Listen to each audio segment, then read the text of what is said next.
Ukraine called, Europe answered, and the Kremlin's worst nightmare has just materialized. In a staggering display of synchronized geopolitical power, the Netherlands, Germany, Belgium, and the United Kingdom have just bypassed months of bureaucratic deadlock to deliver a massive combined military hammer blow.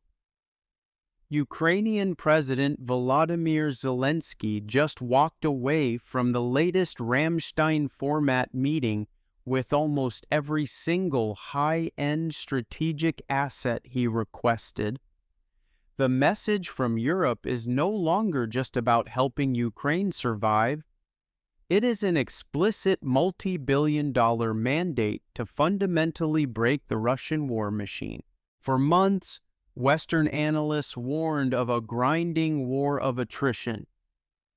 But behind closed doors, a massive strategic pivot was underway. Ukraine left this latest summit with a colossal $4 billion emergency aid package. This isn't a collection of vague backdated promises or obsolete surplus gear. These are frontline high-precision offensive systems designed to do one thing: push the Russian military to a breaking point. Ukrainian Defense Minister Mikhailo Fedorov confirmed the scale of this victory in a post-meeting briefing, stating that Kyiv's international allies have recognized a critical strategic window of opportunity. The passive stance of 2025 is gone. In its place is a highly calculated, aggressive Western push to exploit Russia's declining combat effectiveness. The real war, the one that will decide the ultimate fate of Eastern Europe, has just begun. At the heart of this massive escalation is an unprecedented expansion of the Pearl program, standing for Prioritized Ukraine Requirements List. Pearl is a highly efficient fast-track mechanism designed by the United States. It allows European allies to directly purchase cutting-edge American-made hardware and bypass the standard, agonizingly slow, multi-year procurement pipelines. But what does $1 billion via Pearl actually look like on the muddy fields of the Donbass? According to Minister Fedorov, a massive portion of this package is dedicated entirely to long-range artillery systems capable of striking well beyond the 30-kilometer mark. In the calculus of modern warfare, artillery remains the undisputed king of battle. For over 4 years, Russia has relied on its raw volume of Soviet-era shells to flatten Ukrainian positions. By saturating the front line with advanced Western standard long-range platforms, Ukraine isn't just seeking parity, they are aiming for total counter-battery dominance. These new systems will allow Ukrainian crews to outrange, pinpoint, and systematically liquidate Russian artillery batteries before they can fire a single return shot. By the end of 2025, NATO members had pledged $4 billion to Pearl over several months. Now in mid-2026, we are seeing that entire amount dwarfed in a matter of weeks. The pipeline is open and the steel is heading east, but artillery is only half the equation. To win a modern war, you must contest the skies. And after years of agonizing political delays, the diplomatic logjam surrounding Western fighter jets has finally shattered. Belgium has officially broken its silence, confirming the immediate transfer of 7 F-16 Fighting Falcons to Ukrainian soil. This is a dramatic escalation from Brussels' previous highly criticized stance. Originally, Belgium had delayed deliveries, citing their own long-standing wait for American F-35 replacements. Let's look at the tactical breakdown of this delivery. 3 of these F-16s are fully combat-ready, upgraded with modern avionics, and optimized for immediate deployment.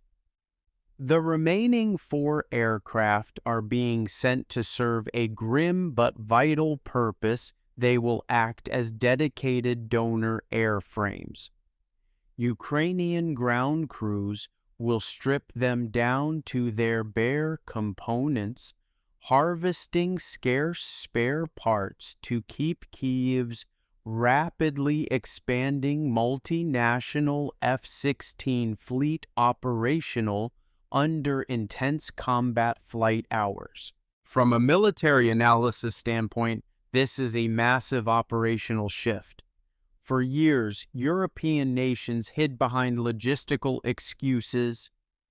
Norway and Belgium had stalled on a combined pledge of 36 F-16, leaving aircraft sitting idle in maintenance facilities while Ukrainian cities burned.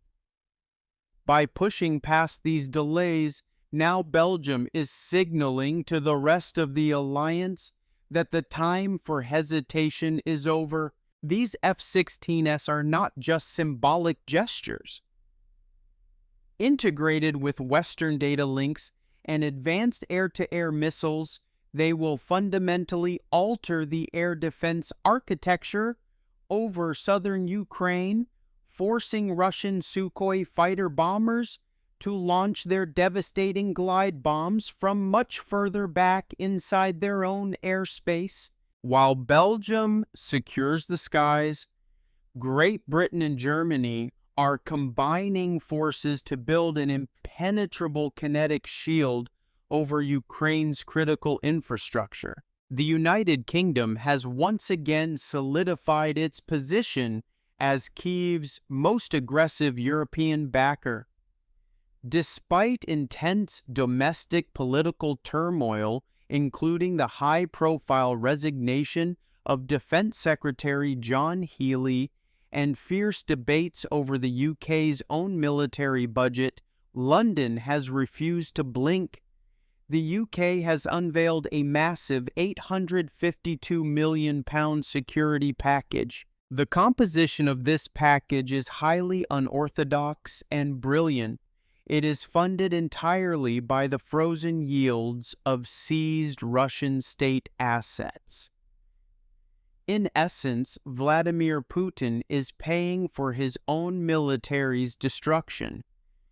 This British package includes funding for an astonishing 150,000 Ukrainian-made tactical drones, 350 advanced air defense missiles, and next-generation radar systems designed to track low-flying, low-observable targets. Simultaneously, Germany has stepped up to address Ukraine's most critical vulnerability, the acute shortage of surface-to-air interceptors. Berlin has committed $400 million for air defense ammunition, alongside an additional $200 million dedicated exclusively to acquiring PAC-3 Patriot interceptor missiles via the Pearl program. To understand why this Anglo-German intervention is so vital, we have to look at the cold, hard data from the front lines. In May alone, Russia launched a staggering 8,150 strike drones and 211 heavy missiles into Ukrainian territory, resulting in hundreds of civilian casualties. Defending the rear is crucial, but wars are won on the offensive, and this is where the Netherlands has stepped forward to completely change the strategic geography of this conflict. During the Ramstein meeting, Amsterdam dropped a bombshell announcing the funding and provision of 700 advanced cruise missiles for the Ukrainian armed forces. For years, the West handcuffed Kyiv with restrictions on using foreign weapons to strike inside Russian territory. By funding a European-designed mass-produced missile like the Router the Netherlands is providing Ukraine with an unrestricted deep-strike sledgehammer, this massive influx of hardware comes at a pivotal moment. Incoming NATO Secretary General Mark Rutte explicitly noted that this aid marks a transition into a highly coordinated, delivery-focused phase ahead of the landmark NATO summit in Ankara. The goal is clear: increase the kinetic and economic pressure on the Kremlin so intensely that Moscow is forced to abandon its maximalist war aims and sit down for genuine negotiations.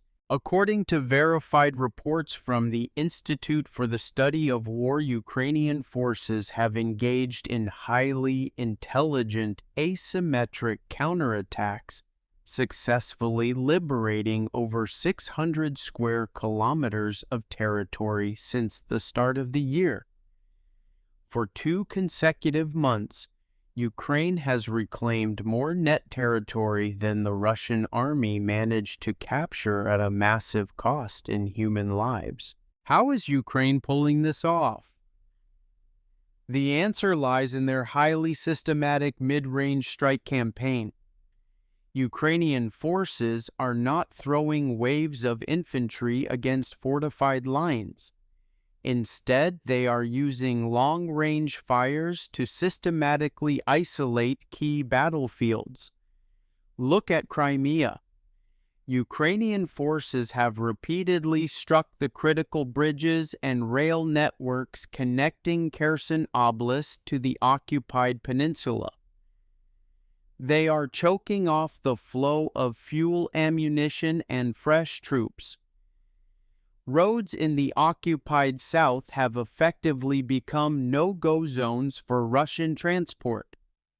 Combined with devastating drone strikes against Russian oil refineries, such as the massive explosions that recently crippled a major Moscow fuel storage unit, Ukraine is starving the Russian war machine at its source. Russia will undoubtedly attempt to escalate. Intelligence reports indicate that Moscow has more than doubled its domestic strike drone manufacturing output and is desperately trying to modernize its aging Iskander and Kawan O-1 missiles to bypass Western radar. But Russia is running out of time, and more importantly, they are running out of technological solutions.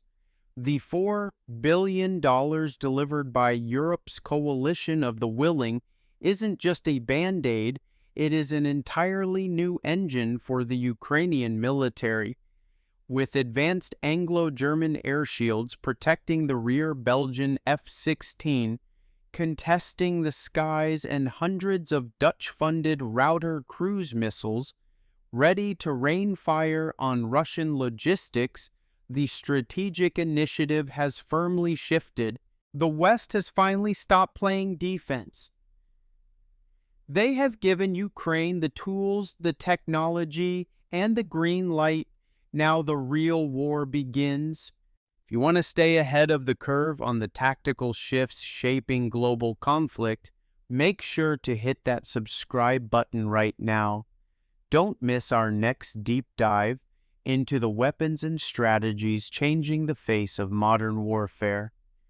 Thank you for watching, and we will see you on the next battlefield.